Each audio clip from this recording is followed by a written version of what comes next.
আজকে আমরা Amazon web services নিয়ে একটু কথা বলবো মানে এডব্লিউএস আর কি 2006 সালে শুরু হয়েছিল অ্যামাজনেরই একটা অংশ আর এখন তো ক্লাউড কম্পিউটিংয়ের দুনিয়ায় মানে বিশাল নাম একটা আমাদের কাছে বেশ কিছু সূত্র আছে কিছু মজার কিছু বেশ টেকনিক্যাল এগুলো থেকে আমরা বোঝার চেষ্টা করব এডব্লিউএসটা আসলে কি কেন এত জরুরি আর এর ভেতরের ব্যাপারগুলো কি লক্ষ্যটা হলো এই যে একটা জটিল প্ল্যাটফর্ম মনে হয় সেটার একটা একটা স্পষ্ট ধারণা পাওয়া। হ্যাঁ, ঠিকই বলেছেন।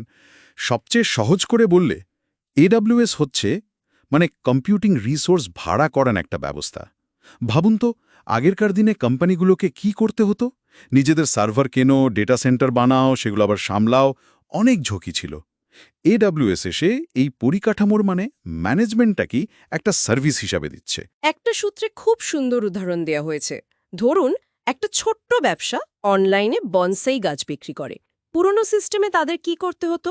ওয়েবসাইট চালানোর জন্য সার্ভার কিনতে হতো, নিজেদের কম্পিউটার লাগতো, ডেটাবেস তৈরি করা, ছবি রাখার স্টোরেজ, নেটওয়ার্কিং, সিকিউরিটি।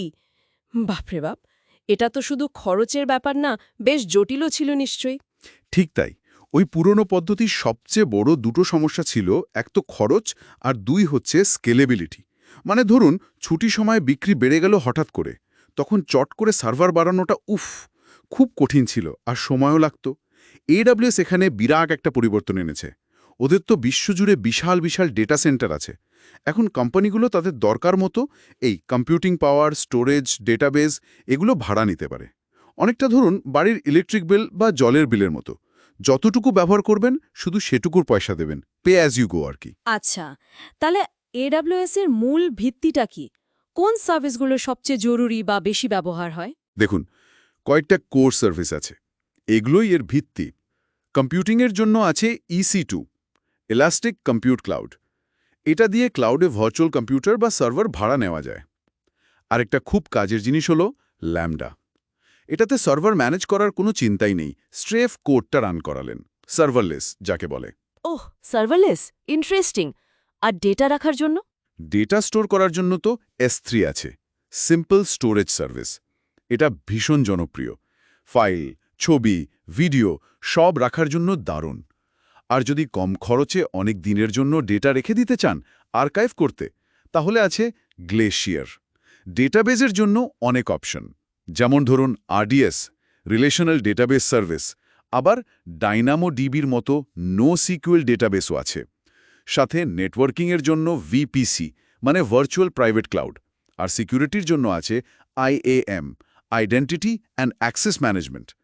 একটা টেকনিক্যাল সূত্র বলছিল S3তে ডেটা রাখাটা খুব নির্ভরযোগ্য হলেও ডেটা বের করার সময় যে ইগ্রেস চার্জ লাগে সেটার ব্যাপারে একটু সতর্ক থাকা ভালো। কিন্তু অন্য একটা সূত্র আবার একটু অন্য সুরে কথা বলছে। বেশ মজার ভঙ্গিতে এর কিছু সমস্যা বা জটিলতার কথাও বলছে। যেমন সার্ভিস নাকি 200রও বেশি। সেগুলোর নাম, আইকন নাকি এত অদ্ভুত যে ব্যবহারকারীরা গুলিয়ে ফেলে। হ্যাঁ, এটা কিছুটা সত্যি। AWS প্ল্যাটফর্মটা সত্যিই বিশাল, অনেক সার্ভিস, অনেক অপশন। হ্যাঁ, আর বলছে খরচের হিসেব রাখা নাকি কঠিন, নিয়ন্ত্রণের বাইরে চলে যেতে পারে, আর একবার এতে অভ্যস্ত হয়ে গেলে অন্য কোথাও যাওয়া মুশকিল। ওই যে ভেন্ডর লক-ইন বলে না, এমনকি অ্যাকাউন্টে সিকিউরিটি নিয়েও চিন্তা আছে। হ্যাক হলে নাকি ক্রিপ্টো মাইনিংয়ের মতো কাজেও লেগে যেতে পারে। দেখুন, সমালোচনাগুলোর কিছুটা ভিত্তি আছে, অস্বীকার করার উপায় নেই। AWS সত্যি বেশ জটিল হতে পারে, বিশেষ করে নতুনদের জন্য।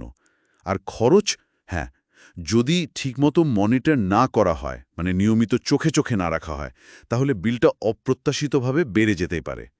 এটা একটা জরুরি বিষয়। কিন্তু এটাও তো ঠিক যে AWS পুরো আইটি ইনফ্রাস্ট্রাকচারের ধারণাটাই পাল্টে দিয়েছে। বিশেষ করে স্টার্টআপগুলোর কথা ভাবুন, তাদের জন্য অত্যাধুনিক টেকনোলজি ব্যবহার করাটা অনেক সহজ আর সস্তা হয়েছে AWS এর জন্য। এটা নতুন নতুন উদ্ভাবনও সাহায্য করছে। তাহলে ভালো মন্দ মিলিয়েই এডব্লিউএস আজকের জায়গায়, তাই তো? এর ক্ষমতা যেমন আছে, কিছু চ্যালেঞ্জও আছে। অবশ্যই, নিঃসন্দেহে।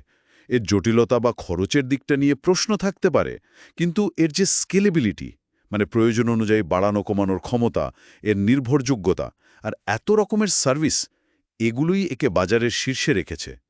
ব্যবসার বৃদ্ধির সাথে সাথে পরিকাঠামো যে এত সহজে বাড়ানো যায় এটা আগে ভাবাই যেত না। তাহলে আজকের আলোচনা থেকে যেটা বুঝলাম, AWS হল ক্লাউডে কম্পিউটিং রিসোর্স ভাড়া নেওয়ার একটা অত্যন্ত শক্তিশালী প্ল্যাটফর্ম। এটা ব্যবসার ধরন বদলে দিয়েছে। তবে এটা ব্যবহার করতে গেলে একটু সতর্ক থাকতে হবে, পরিকল্পনা দরকার। একদম ঠিক। এটা ইনফ্রাস্ট্রাকচার ম্যানেজমেন্টকে সহজ করেছে ঠিকই, কিন্তু এর পুরো সুবিধাটা নিতে গেলে জ্ঞান আর পরিকল্পনা দুটোই খুব জরুরি। না হলে এর আসল ক্ষমতাটা কাজে লাগানো কঠিন। শেষে শ্রোতাদের জন্য একটা প্রশ্ন বা একটা ভাবনার বিষয়ে রেখে যাই। এই যে AWS বা এই ধরনের প্ল্যাটফর্মগুলো, বিশেষ করে সার্ভারলেসের মতো জিনিসগুলো, ব্যাকএন্ডের অনেক জটিলতা আমাদের থেকে আড়াল করে দিচ্ছে, তাই না? এর ফলে কি ডেভেলপাররা ধীরে ধীরে ভেতরের জিনিসগুলো, নেটওয়ার্কিং কিভাবে কাজ করে, সার্ভার অপটিমাইজেশন, এইসব মৌলিক জ্ঞান থেকে দূরে সরে যাচ্ছে?